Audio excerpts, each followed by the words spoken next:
Jamal Hossain Bhuiyan, department of accounting, government Titumir college, Dhaka. তোমরা কেমন আছো? আশা করি আল্লাহর অশেষ রহমতে ভালো আছো। আমরা সবাই জানি যে দীর্ঘদিন যাবৎ কোভিড-19 কারণে লকডাউন হয়েছে আমাদের শিক্ষা প্রতিষ্ঠান বন্ধ রয়েছে। এই অবস্থায় আমরা শুরু থেকেই আমাদের সম্মানিত অধ্যক্ষ স্যারের নির্দেশে এবং বিভাগীয় প্রধানের তত্ত্বাবধানে আমরা অনলাইন ক্লাস পরিচালনা করে আসছি। ঈদুল আজহার পরে আমরা দুটো রুটিন অলরেডি তোমাদেরকে দিয়েছি এবং আমাদের সম্মানিত সহকর্মীবৃন্দ তোমাদের নিয়মিত ক্লাস নিচ্ছেন। আমিও ক্লাস নিচ্ছি। ঈদের পূর্বে তোমাদের সাথে আমার কস্ট অ্যাকাউন্টিংয়ের প্রসেস কস্টিংয়ের প্রোডাকশান কস্ট রিপোর্ট নিয়ে কথা হচ্ছিল। প্রোডাকশান কস্ট রিপোর্টের বিভিন্ন মেথডের প্রবলেম তোমাদেরকে সলভ করে দিয়েছি। আশা করি তোমরা ক্লাসগুলো সুন্দরভাবে দেখেছো এবং সেই সমস্যাগুলো সমাধান ও অনুধাবন করতে পেরেছো। আজকে তোমাদের সাথে আমার নতুন একটি চ্যাপ্টার নিয়ে কথা হবে।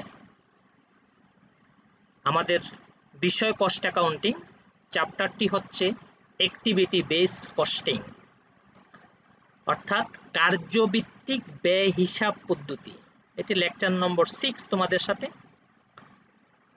অ্যাক্টিভিটি বেস কস্টিং কি, অ্যাক্টিভিটি বেস কস্টিংয়ে আমাদের কি করতে হবে এই সম্পর্কে সুস্পষ্ট ধারণা পাওয়ার জন্য আমাদের প্রথম ক্লাসটি অবশ্যই হবে থিওরিটিক্যাল বেস, অর্থাৎ অ্যাক্টিভিটি বেস সম্পর্কে ধারণা পাওয়ার জন্য থিওরিটিক্যাল বেস লেকচার হবে আজকের ক্লাসটি। চলো আমরা পরবর্তী স্লাইডে যেয়ে দেখি যে আসলে অ্যাক্টিভিটি বেসড কস্টিং বলতে আমরা কি বুঝি এবং এর উদ্দেশ্য সমূহ কি। অ্যাক্টিভিটি বেসড কস্টিং, কার্যভিত্তিক উৎপাদন ব্যয় হিসাব পদ্ধতি। After studying this chapter you will be able to know, অর্থাৎ এই চ্যাপ্টারটি পড়ার পরে তুমি জানতে সক্ষম হবে at first what is ABC costing, অর্থাৎ what do you mean by activity based costing বা কার্যভিত্তিক উৎপাদন ব্যয় হিসাব পদ্ধতি কি বা বলতে কি বুঝো। তারপর what are the difference between ABC system and traditional costing system, অর্থাৎ প্রচলিত বা প্রথাগত যে কস্টিং এর মেথড আছে, পদ্ধতি আছে, সেই পদ্ধতির সাথে আমাদের এবিসি কস্টিং অর্থাৎ অ্যাক্টিভিটি বেসড কস্টিং এর কি ডিফারেন্স আছে সেটি আমরা জানতে পারবো। তারপর what are the elements of cost and how to allocate overheads to the products or services, আমাদের ব্যয়ের উপাদানগুলো কি কি এবং কিভাবে উপরি ব্যয় অ্যাক্টিভিটি বেসড কস্টিং এ প্রোডাক্ট বা সার্ভিসের মধ্যে বন্টন করে দিতে হয় সেটি আমরা জানতে পারবো। Then advantages of ABC system and objects of ABC system, অর্থাৎ অ্যাক্টিভিটি বেসড কস্টিং সিস্টেমের সুবিধা কি, অ্যাক্টিভিটি বেসড কস্টিং সিস্টেমের উদ্দেশ্য কি সেটা আমরা জানতে পারবো।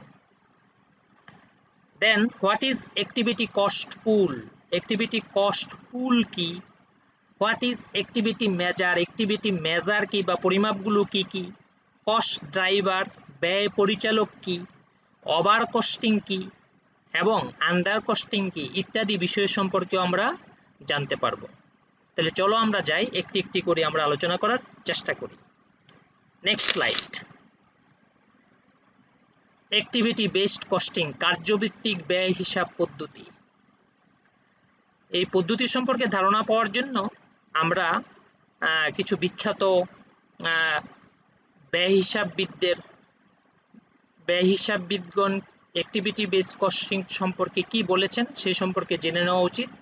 প্রথমেই আমরা নিয়ে এসেছি C T Horngren and others shed.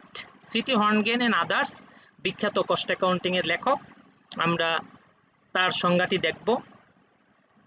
They said activity costing system refines a costing system by identifying individual activities as the fundamental cost object, এটার বাংলা করলে দাঁড়ায় কার্যভিত্তিক ব্যয় হিসাব পদ্ধতি হচ্ছে মৌলিক ব্যয় উদ্দেশ্যে প্রত্যেকটি পৃথক কার্য শনাক্তকরণের দ্বারা একটি ব্যয় হিসাব পদ্ধতিকে পরিশুদ্ধ করে। অর্থাৎ এই সংজ্ঞাটি যদি আমরা বিশ্লেষণ করি তাহলে দেখব যে আসলে অ্যাক্টিভিটি বেসড কস্টিং হচ্ছে কার্যের ভিত্তিতে মৌলিক ব্যয়ের উদ্দেশ্যে প্রতিটি কার্য শনাক্ত করা এবং তার ভিত্তিতে শনাক্তকরণের ভিত্তিতে এমনভাবে ব্যয় হিসাব প্রস্তুত করা যাতে প্রচলিত বা ধারণাগত ব্যয় হিসাব পদ্ধতিকে পরিশুদ্ধ করে অর্থাৎ রিফাইন করে। অর্থাৎ আমাদের প্রচলিত যে ব্যয় হিসাব পদ্ধতি আছে সেই পদ্ধতিকে রিফাইন করে, তার মানে এটি পূর্বতন ব্যয় হিসাব পদ্ধতির বিকল্প কোনো পদ্ধতি নয়, পূর্বতন ব্যয় হিসাব পদ্ধতির একটি পরিপূরক, সম্পূরক বা সাপ্লিমেন্ট সিস্টেম। তাহলে আমাদের প্রচলিত ব্যয় হিসাব পদ্ধতিকে এটি আরো সুন্দরভাবে অ্যাক্টিভিটি বেসড কস্টিং আরো সুন্দরভাবে উপস্থাপন করে, সুন্দরভাবে পরিশুদ্ধ করে উপস্থাপন করে। এটাই হচ্ছে সিটি হর্নগেনের ডেফিনেশনের বৈশিষ্ট্য। Then Noreen Garrison and Brewer said activity based costing is a costing method based on activities that is designed to provide managers with cost information for strategic other decisions and that potentially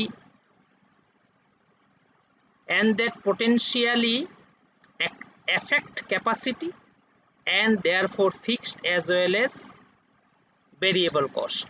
অর্থাৎ কার্যভিত্তিক ব্যয় হিসাব পদ্ধতি হচ্ছে এমন একটি ব্যয় হিসাব পদ্ধতি কৌশলগত অন্যান্য সিদ্ধান্ত গ্রহণ কার্যের ভিত্তিতে ব্যয় তথ্যাদি ব্যবস্থাপকদের সরবরাহ করার একটি ছক, যাহা গুরুত্বপূর্ণভাবে প্রতিষ্ঠানের ক্ষমতা, স্থায়ী ব্যয় এবং পরিবর্তনশীল ব্যয় দ্বারা প্রভাবিত।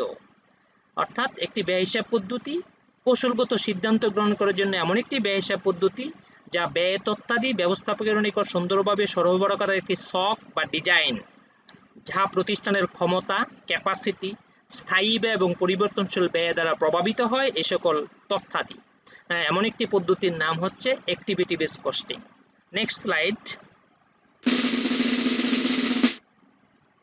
Wikipedia has defined activity based costing as a costing methodology, অর্থাৎ এটি হচ্ছে এমন একটি পদ্ধতি দ্যাট যেখানে আইডেন্টিফাইজ অ্যাক্টিভিটিস অর্থাৎ কার্যাবলী শনাক্ত করে ইন অ্যান অর্গানাইজেশন একটি প্রতিষ্ঠানের and assign the cost of each activity প্রত্যেকটি কার্যের উপরে কস্ট অ্যাসাইন করে বা কস্ট নির্ধারণ করে উইথ রিসোর্স সহ to all products or services সকল উৎপাদিত পণ্য এবং সেবার মধ্যে according to the actual consumption by each প্রকৃত ভোগের ভিত্তিতে প্রত্যেকটির ক্ষেত্রে। এটি বলছে উইকিপিডিয়া। এই তিনটি সংজ্ঞার আলোকে আমরা পরিশেষে বলতে পারি যে পরিশেষে বলা যায় কার্য সম্পাদনের ভিত্তিতে ব্যয় সৃষ্টির বিভিন্ন কর্মকাণ্ড চিহ্নিত করে উক্ত কর্মকাণ্ডে ব্যয়কে বিভাজনপূর্বক পণ্য প্রতি ব্যয় নির্ধারণ করে পরোক্ষ ব্যয়ের সঠিক বন্টন ব্যবস্থা বাস্তবায়নই হচ্ছে কার্যভিত্তিক ব্যয় হিসাব পদ্ধতি, যার প্রয়োগের ফলে প্রতিটি পণ্যের ন্যায্য ব্যয় বন্টনের মাধ্যমে পণ্যভিত্তিক সঠিক লাভজনকতা নির্ণয় করা সম্ভব হয়। আসলে আমরা জানি যে ব্যয় হিসাব পদ্ধতির উদ্দেশ্য হচ্ছে প্রত্যেকটি পণ্যের একক প্রতি ব্যয় নির্ণয় করা, মোট ব্যয় নির্ণয় করা এবং একটি ইনকাম স্টেটমেন্ট প্রস্তুত করা। তাহলে সেই ব্যয় বন্টন, ব্যয় নির্ণয় যদি সঠিকভাবে না হয় এবং প্রকৃত কনজাম্পশনের ভিত্তিতে না হয় তাহলে প্রত্যেকটি প্রোডাক্ট লাইন ইনকাম স্টেটমেন্ট সঠিক ফলাফল দিতে পারে না। তো সঠিকভাবে লাভজনকতা নির্ণয় করার ক্ষেত্রে এই ব্যয় হিসাব অ্যাক্টিভিটি বেসড কস্টিং কার্যভিত্তিক ব্যয় হিসাব ব্যাপক ভূমিকা পালন করে।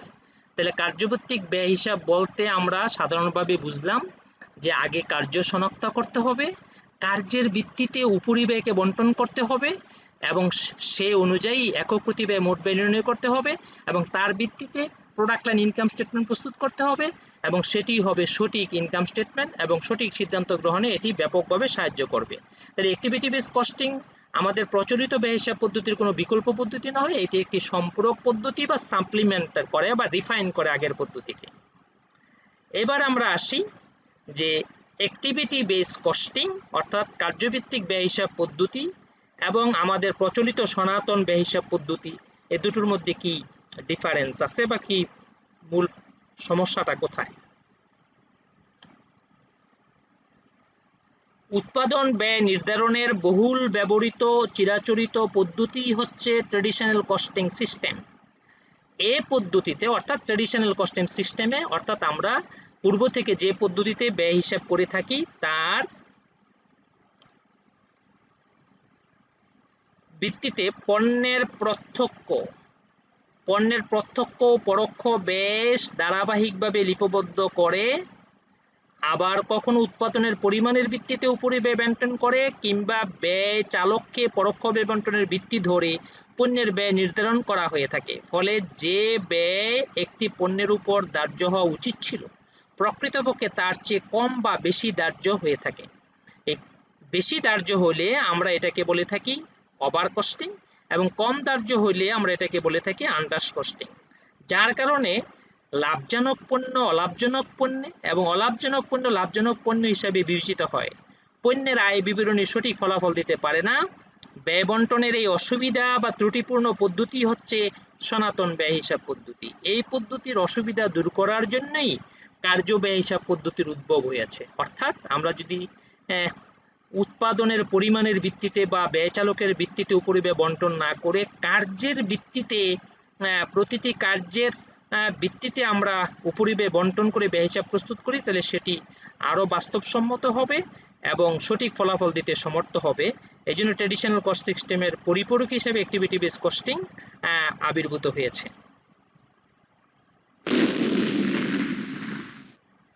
এবার আমরা আসি এই অ্যাক্টিভিটি বেস কস্টিং এর উদ্দেশ্য কি। আসলে আমরা বলেছি সুবিধা উদ্দেশ্য দুটিই জানবো, তবে আমরা যদি উদ্দেশ্যগুলো জানতে পারি উদ্দেশ্যগুলি অর্জন করতে পারলেই এগুলো আমাদের সুবিধা হিসেবে বিবেচিত হবে। অথবা আলাদা আমি অ্যাডভান্টেজেস আলোচনা করিনি, অবজেক্টসের মধ্যেই অ্যাডভান্টেজটা আমরা দেখতে পাবো। তা আমরা যদি দেখি objects of activity base costing, কি objects? To determine whose elements of cost contribute how much in case of various product and department in the field of production function on the basis of actual activity is main objects of ABC system. অর্থাৎ আমরা কি বলতে চাইছি? To determine whose elements of cost contribute অর্থাৎ নির্ণয় করা। কি নির্ণয় করা? ব্যয়ের কোন উপাদানগুলো কন্ট্রিবিউট হাউ মাচ কি পরিমাণ অবদান রাখে in case of various product বিভিন্ন পণ্য উৎপাদনের ক্ষেত্রে এবং বিভিন্ন বিভাগে প্রোডাকশন ফাংশন প্রসেসে on the basis of actual activity, এটা শনাক্ত করাই হচ্ছে এবিসি সিস্টেমের মুখ্য উদ্দেশ্য। অর্থাৎ এটা যদি আমরা শনাক্ত করতে পারি তাহলে আমাদের ব্যয় বণ্টন ব্যয় নির্ণয় সঠিক হবে, ফলে সঠিক ইনকাম স্টেটমেন্ট প্রস্তুত করতে পারবো। Various objects written down below, নিচে অবজেক্টগুলো আমরা এক এক করে আলোচনা করতে পারি। To remove the problem of over costing and under costing.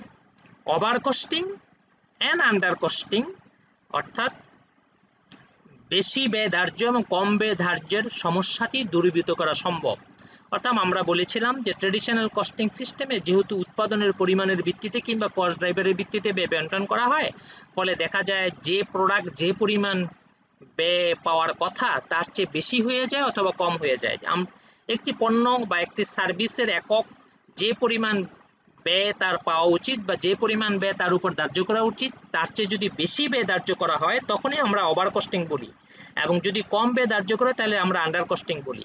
তাহলে এই যে ওভার কস্টিং এবং আন্ডার কস্টিং যদি হয় তাহলে প্রতিষ্ঠান সঠিক সিদ্ধান্ত নিতে সক্ষম হবে না।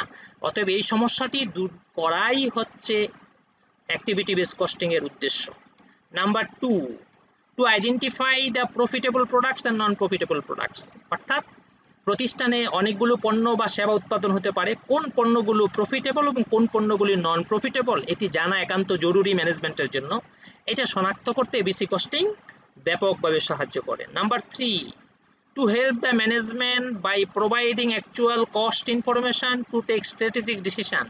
ব্যবস্থাপনাকে অনেক কৌশলগত সিদ্ধান্ত গ্রহণ করতে হয়। এই সকল কৌশলগত সিদ্ধান্ত গ্রহণ করার জন্য প্রকৃত ব্যয় তথ্য খুবই প্রয়োজনীয়। এই প্রকৃত ব্যয় তথ্য দিয়ে এবিসি কস্টিং ব্যবস্থাপনাকে সহায়তা করে, যাতে তারা সঠিকভাবে স্ট্র্যাটেজিক ডিসিশনগুলো নিতে সক্ষম হয়। Number 4, to control cost. Overall ব্যয় নিয়ন্ত্রণ করা একটি মুখ্য উদ্দেশ্য। ব্যয় নিয়ন্ত্রণ করতে না পারলে, পণ্যের ব্যয় কমিয়ে রাখতে না পারলে পণ্যের প্রাইসিং বেশি হবে, ফলে মার্কেটে পণ্য বিক্রি করা সম্ভব হবে না, প্রধান উদ্দেশ্য সফল হবে। অর্থাৎ ব্যয় নিয়ন্ত্রণ করা কস্টিং এর মুখ্য উদ্দেশ্য। Number 5, the profit of organization brought in expectation level. অর্থাৎ একটি অর্গানাইজেশনের মুনাফা কাঙ্ক্ষিত পর্যায়ে আনয়ন করতে এবিসি কস্টিং সহায়তা করে। যেহেতু সঠিক ব্যয় তথ্য দেয়, অতএব সবকিছুই যেগুলো পজিটিভ সবগুলোই অর্জন করাতে এবিসি কস্টিং সাহায্য করে। অতএব অর্গানাইজেশনের প্রফিট কাঙ্ক্ষিত পর্যায়ে নিয়ে আসতে এবিসি কস্টিং এর বিকল্প নাই। Number 6, to determine suitable product line for the organization. একটি অর্গানাইজেশন অনেকগুলো প্রোডাক্ট লাইন থাকতে পারে, কোন প্রোডাক্ট লাইন প্রতিষ্ঠানের জন্য অবশ্যই উপযোগী এবং ভালো সেটি নির্ণয় করতে আমাদের অ্যাক্টিভিটি বেস কস্টিং সহায়তা করে।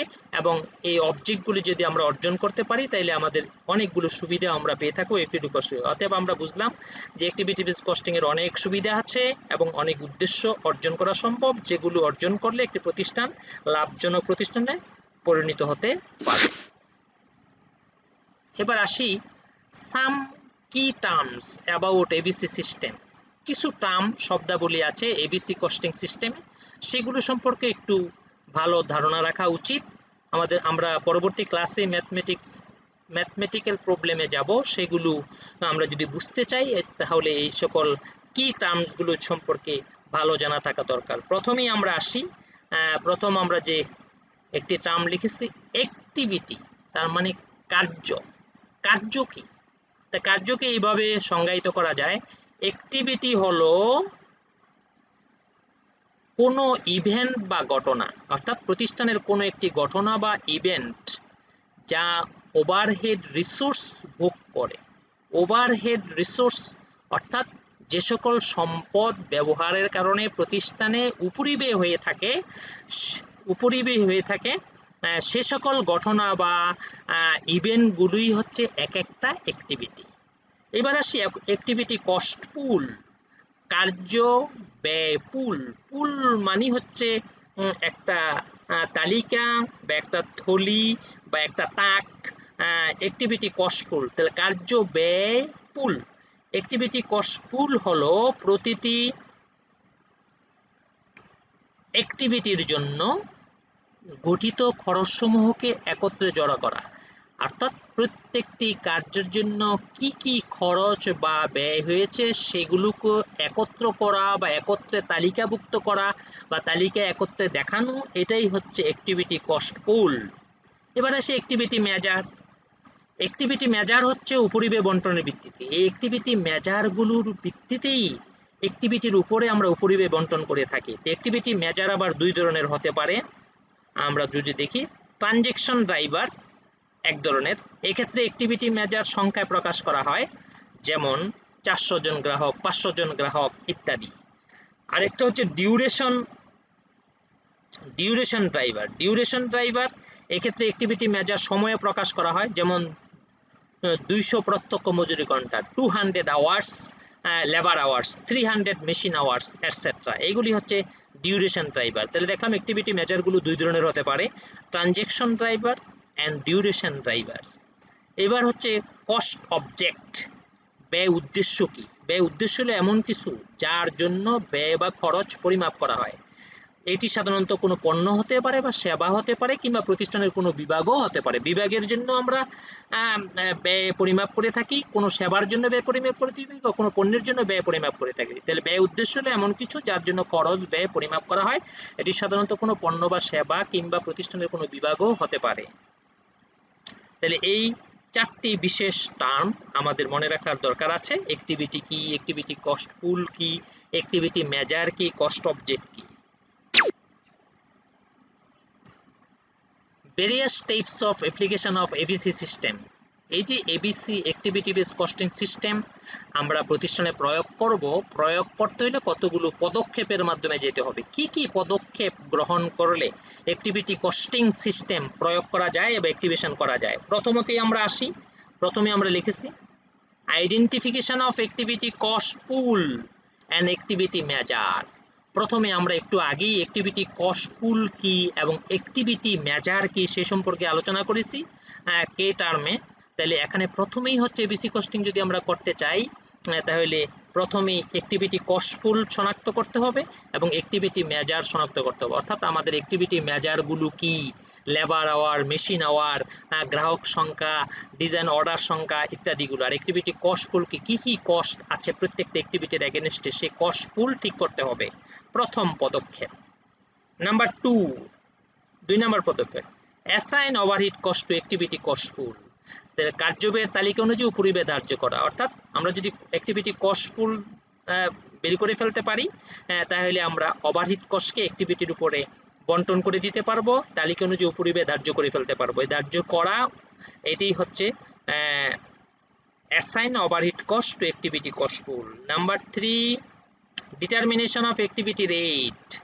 এইবার আমাদেরকে যখন আমরা প্রতিটি অ্যাক্টিভিটির জন্য ব্যয় ধার্য করে ফেলতে পারবো তখন আমাদেরকে অ্যাক্টিভিটি রেট বের করতে হবে, কার্যের হার, কার্যভিত্তিক হার, কার্য ব্যয় তালিকার মোট ব্যয়কে, কার্য ব্যয় তালিকার আমরা যদি একটু খেয়াল করি কার্য ব্যয় তালিকার মোট ব্যয়কে, যে কার্য ব্যয় তালিকা মানে হচ্ছে যেখানে অ্যাক্টিভিটি কস্ট পুল আমরা প্রস্তুত করেছি সেই ব্যয়কে মোট কার্য দ্বারা যদি ভাগ করি তাহলে কার্য হার নির্ণয় করা হয়। এই হার মূলত পণ্য ক্রেতার উপর উপরিব্যয় বন্টনের উদ্দেশ্যে ব্যবহার করা হয়।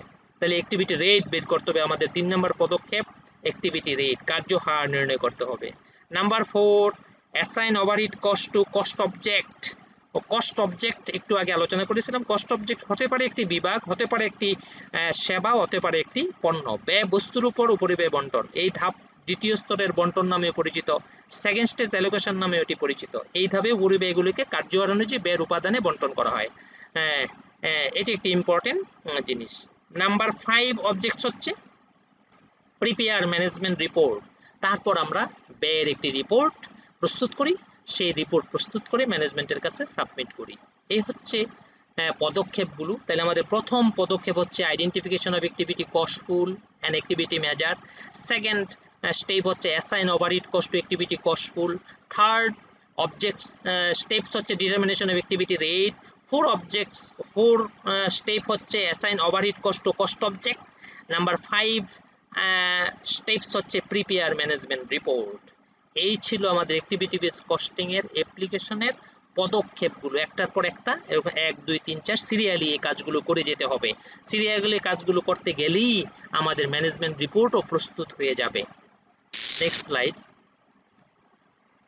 এবার আমরা আসতেছি যে examples of activity cost pool, activity measure, cost drivers and activity rate.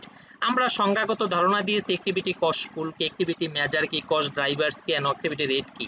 আমরা যদি এগুলোর উদাহরণ তোমাদের সামনে তুলে ধরি তাহলে তোমরা সহজেই বুঝতে পারবে যে activity cost pool, activity measure, cost driver, activity rate এগুলি কিভাবে কি, উদাহরণগুলো কি, সেগুলো সম্পর্কে পরিচিত হওয়া। তাহলে অ্যাক্টিভিটি কস্ট পুল কি আমরা এখানে নিয়ে আসছি। অ্যাক্টিভিটি কস্ট পুল হচ্ছে যেমন কাস্টমার অর্ডারস, এটা একটা activity cost pool. Product design, order size, customer relation etcetera. Customers orders, product design, order size, customer relation এগুলি হচ্ছে অ্যাক্টিভিটি কস্ট পুল। তারপরে আসে activity measure, number of customer orders, number of product design, machine hours, labour hours, these are the important examples of activity measure. And then cost drivers, activity measures and cost drivers are the same thing, no difference between these two. So activity measure is the cost drivers. That means cost drivers, number of customer orders, number of product design, machine hours, labor hours, etc. Activity rate, যেমন টাকা 320 per order, this is the activity rate. টাকা 630 per design, this is the activity rate. টাকা 20 per machine hour and টাকা 100 per labour hour, this are the activity rate. তাহলে activity cost পুলের উদাহরণ দেখলাম, activity মেজারের উদাহরণ দিলাম, কস্ট ড্রাইভার্সের উদাহরণ দেখলাম, অ্যাক্টিভিটি রেটের উদাহরণ দেখলাম। পরবর্তী স্লাইডে যাই আমরা। সর্বশেষ যে স্লাইডে আমরা লিখেছি limitation of ABC system. ABC সিস্টেমের লিমিটেশন কি আমরা সংক্ষেপে এটি একটু বর্ণনা করে দিই। Organization needs more resources for implementation of ABC system. ABC system যদি আমরা বাস্তবায়ন করতে চাই তো অনেক রিসোর্সের প্রয়োজন হয়। As per example skill, man power, improve technology etcetera. অনেক প্রতিষ্ঠানের পক্ষে এগুলো সংগ্রহ করা সম্ভব হয় না বলে অ্যাক্টিভিটি বেস কস্টিং চালু করা সম্ভব হয় না। Number 2, this system is very expensive and time dependent. অর্থাৎ এটা সময় সাপেক্ষ, ব্যয় সাপেক্ষ। Because in this system how have to collect the information about activity measure regularly. অর্থাৎ এই পদ্ধতিতে নিয়মিত ইনফরমেশন অ্যাক্টিভিটি মেজারের তথ্যগুলো সংগ্রহ করতে হয়, এটি একটি ব্যয়সাপেক্ষ ব্যাপার। Number 3, sometimes it will seem that, মাঝে মাঝে দেখা যায় যে cost will be higher than the profit of অর্গানাইজেশনের কস্ট প্রফিটের চেয়ে বেশি হয়ে যায়, এটি একটি বিরাট সমস্যা। Number 4, general workers are not interested to implementation of ABC system. সাধারণ যে শ্রমিক বা ওয়ার্কাররা আছে তারা এবিসি সিস্টেম চালু করতে পছন্দ করে না। নাম্বার 5, ইন দিস সিস্টেমে scope two wrong explanation of cost data. এই পদ্ধতিতে কস্ট ডাটাকে ভুল ব্যাখ্যা করার অবকাশ থাকে, এটি এই সিস্টেমের একটি ত্রুটি হিসেবে বিবেচিত। Number 6, ABC system do not follow the gap. আর এই সিস্টেমটি আসলে গ্যাপের যে নীতিমালা আছে, গ্যাপের যে ইথিক্স আছে, সেই নীতিমালা ইথিক্সগুলো আসলে মেনে চলে না, এটিও একটি বড় অসুবিধা। তাই আমরা এবিসি সিস্টেম সম্পর্কে অনেক কিছু জানলাম, এবিসি সিস্টেমের তত্ত্বগত দিকগুলো আমরা আলোচনা করলাম, তার সুবিধা কি তাও জানলাম, তার অসুবিধা কি তাও জানলাম, কীভাবে এটা ইমপ্লিমেন্টেশন করতে হয় তাও জানলাম। এই ছিল আমাদের এবিসি সিস্টেম সম্পর্কে অর্থাৎ অ্যাক্টিভিটি বেস কস্টিং সম্পর্কে আমাদের থিওরিটিক্যাল ধারণা। আমরা পরবর্তী ক্লাসে একটি প্রবলেম নিয়ে হাজির হব, অতএব সেখানে দেখব যে অ্যাক্টিভিটি বেস কস্টিংয়ে কীভাবে ম্যাথমেটিক্যাল প্রবলেমগুলি সলভ করতে হয়। তো সবাই ভালো থাকো, সুস্থ থাকো, স্বাস্থ্যবিধি মেনে চলো।